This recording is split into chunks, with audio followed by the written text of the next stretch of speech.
Bismillahirrahmanirrahim. Assalamualaikum warahmatullahi wabarakatuh.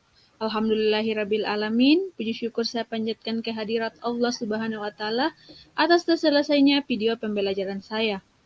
Perkenalkan, saya Mirdawati, seorang mahasiswa jurusan Program Studi Akuntansi dari kelas Akuntansi 19C Universitas Muhammadiyah Makassar. Sebelumnya saya mengucapkan banyak terima kasih kepada dosen pengampu mata kuliah akuntansi perpajakan, yaitu Ibu Saidah Said SE MAK, atas bimbingannya kepada saya sehingga saya dapat menyelesaikan video pembelajaran ini. Adapun judul materi yang akan saya jelaskan yaitu PPh pasal 26. Nah, sebelum saya menjelaskan materi, terlebih dahulu saya akan menyampaikan beberapa agenda materi yang akan saya jelaskan, yaitu yang pertama, pengertian PPh pasal 26, yang kedua, ketentuan PPh pasal 26, yang ketiga, objek pajak PPh pasal 26, yang keempat, tarif PPh pasal 26, yang kelima, pemotong PPh pasal 26, yang keenam, syarat penanaman kembali, dan agenda yang terakhir yaitu contoh soal. Nah, baiklah teman-teman, sekarang kita masuk ke dalam materi. Saya akan menjelaskan agenda materi yang pertama yaitu pengertian PPh pasal 26. Menurut Undang-Undang Nomor 36 Tahun 2008, PPh pasal 26 adalah pajak penghasilan yang dikenakan atas penghasilan yang diterima wajib pajak luar negeri dari Indonesia selain bentuk usaha tetap atau BUT di Indonesia. Jadi berdasarkan pengertian yang telah saya sampaikan, dapat ditarik kesimpulan bahwa PPh pasal 26 ini adalah pajak penghasilan yang subjek pajaknya berasal dari luar negeri. Terus, PPh pasal 26 mengatur tentang pemotongan atas penghasilan yang bersumber di Indonesia yang diterima dan diperoleh wajib pajak luar negeri, baik orang pribadi maupun badan, selain bentuk usaha tetap di Indonesia. Jadi, PPh pasal 26 ini mengatur tentang semua penghasilan yang bersumber di Indonesia yang diterima oleh wajib pajak luar negeri, selain ada pengecualian di sini, selain bentuk usaha tetap di Indonesia. Jadi, dikenakan tarif PPh pasal 2. Agenda materi selanjutnya yaitu pemotong PPh pasal 26. Sesuai yang diatur di PPh pasal 26 ayat 1, yang ditetapkan sebagai pemotong yaitu badan pemerintah, subjek pajak dalam negeri, penyelenggara kegiatan, bentuk usaha tetap, perwakilan perusahaan luar negeri lainnya yang melakukan pembayaran kepada wajib pajak luar negeri selain bentuk usaha tetap di Indonesia, dan pihak pemotong yang terakhir yaitu pembeli yang ditunjuk sebagai pemotong PPh pasal. Selanjutnya yaitu ketentuan PPh pasal 26. Di sini ada dua ketentuan, yaitu yang pertama, seorang individu yang tidak bertempat tinggal di Indonesia, individu yang tinggal di Indonesia tidak lebih dari 183 hari dalam setahun atau 12 bulan, dan perusahaan yang telah didirikan atau berada di Indonesia yang mengoperasikan usahanya melalui bentuk usaha tetap di Indonesia. Jadi maksudnya ketentuan yang pertama ini yaitu apabila ada seorang individu yang tinggal di Indonesia tidak melebihi dari 183 hari dalam kurun waktu setahun atau 12 bulan, maka dikenakan tarif PPh pasal 26. Ketentuan yang kedua yaitu seorang individu yang tidak bertempat tinggal di Indonesia, individu yang tinggal di Indonesia tidak lebih dari 183 hari dalam setahun atau 12 bulan, dan perusahaan yang tidak didirikan atau berada di Indonesia yang dapat menerima atau memperoleh penghasilan dari Indonesia tidak melalui menjalankan usaha suatu bentuk usaha tetap di Indonesia. Jadi, maksud dari ketentuan yang kedua yaitu apabila ada seorang individu ataupun perusahaan yang memperoleh penghasilan di Indonesia tetapi tidak tinggal di Indonesia selama 183 hari atau 12 bulan, maka dikenakan tarif PPh pasal 26, kecuali perusahaan tersebut menjalankan usaha melalui suatu bentuk usaha tetap di Indonesia tersebut. Agenda materi selanjutnya yaitu objek pajak PPh pasal 26. Di sini ada 8 objek pajak, yaitu diantaranya yang pertama, dividen, yang kedua bunga termasuk premium, diskonto, insentif yang terkait dengan jaminan pembayaran pinjaman, yang ketiga royalti, sewa, dan pendapatan lain yang terkait dengan penggunaan aset, yang keempat, insentif yang berkaitan dengan jasa, pekerjaan, dan kegiatan. Yang kelima, hadiah dan penghargaan. Yang keenam, pensiun dan pembayaran berkala. Yang ketujuh, premi swap dan transaksi lindung lainnya. Yang kedelapan, perolehan keuntungan dari penghapusan hutang. Jadi objek pajak PPh pasal 26 ini saya kasih contoh, misalnya ada seorang warga negara asing, seorang atlet misalnya mengikuti sebuah kegiatan perlombaan di Indonesia dan warga negara asing tersebut menang, maka hadiah yang diperoleh dikenakan tarif PPh pasal. Nah, baiklah, setelah tadi saya menjelaskan tentang objek pajak PPh pasal 26, selanjutnya saya akan menjelaskan tentang tarif PPh pasal 26. Di sini ada 4 tarif, yaitu yang pertama, atas penghasilan dividen, bunga, royalti, sewa, dan penghasilan sehubungan dengan penggunaan harta, imbalan, hadiah, dan penghargaan, pensiun, premi, swap, keuntungan karena pembebasan hutang, maka dapat dicari dengan menggunakan rumus PPh pasal 26 sama dengan penghasilan bruto dikali dengan 20%. Jadi, kita mencari dulu berapa penghasilan brutonya baru dikalikan dengan 20%. Kemudian, tarif yang kedua yaitu atas penghasilan yang berupa penghasilan dari penjualan harta di Indonesia, premi asuransi yang dibayarkan kepada perusahaan asuransi di luar negeri, maka dapat dicari dengan menggunakan rumus PPh pasal 26 sama dengan penghasilan bruto dikali dengan perkiraan penghasilan baru dikalikan dengan 20%.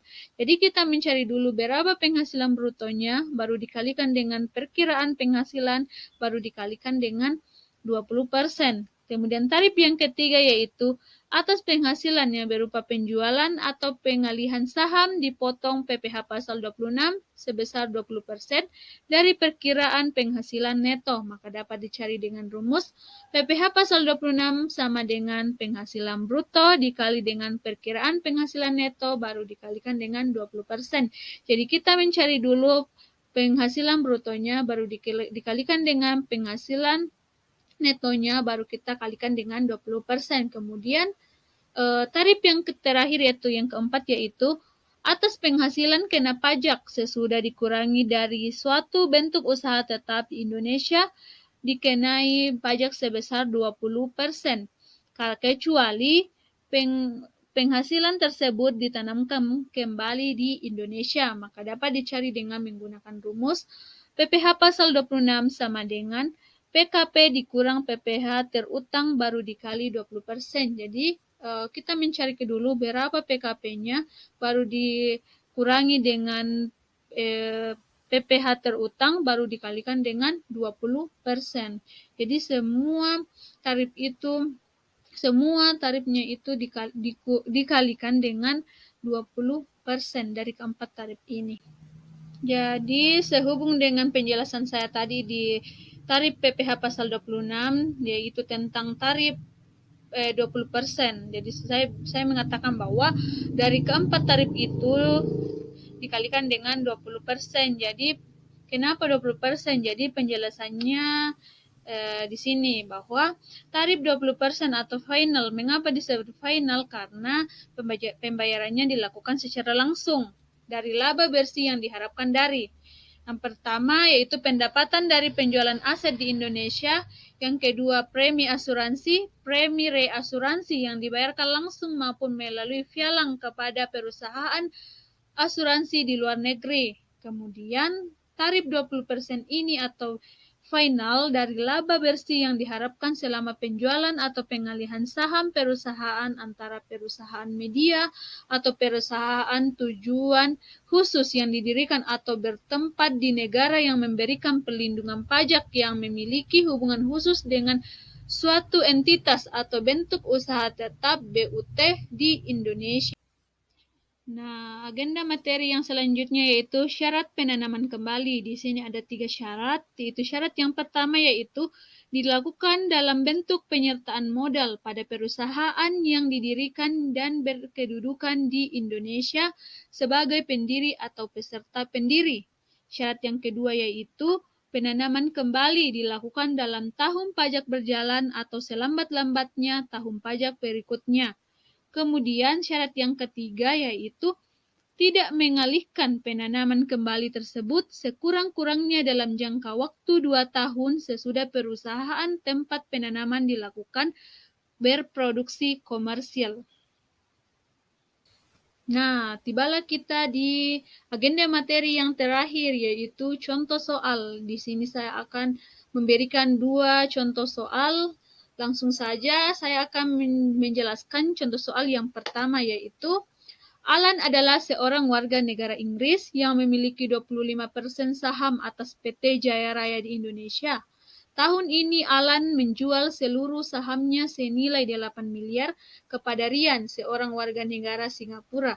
Pertanyaannya yaitu, hitunglah PPh pasal 26 dari transaksi tersebut.